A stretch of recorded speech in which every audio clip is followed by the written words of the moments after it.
মানুষজন খারাপ হয় না, সময় খারাপ হয়। এটা একটা চরম মিথ্যা কথা। মানুষজনই খারাপ হয়, কারণ আপনার আশেপাশের মানুষজন দেখে আপনি কোন সময় কোন পরিস্থিতির মধ্যে দিয়ে যাচ্ছেন।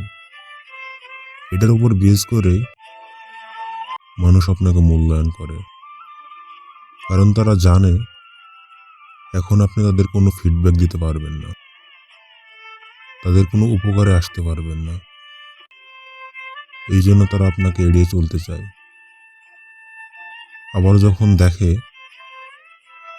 আপনার ভালো সময় যাচ্ছে, তখন আপনার সাথে ভালো ব্যবহার করে, প্রিয়জন হওয়ার চেষ্টা করে, যাতে আপনি তাদের কোনো উপকার করতে পারেন, কোনো কাজে আসতে পারেন।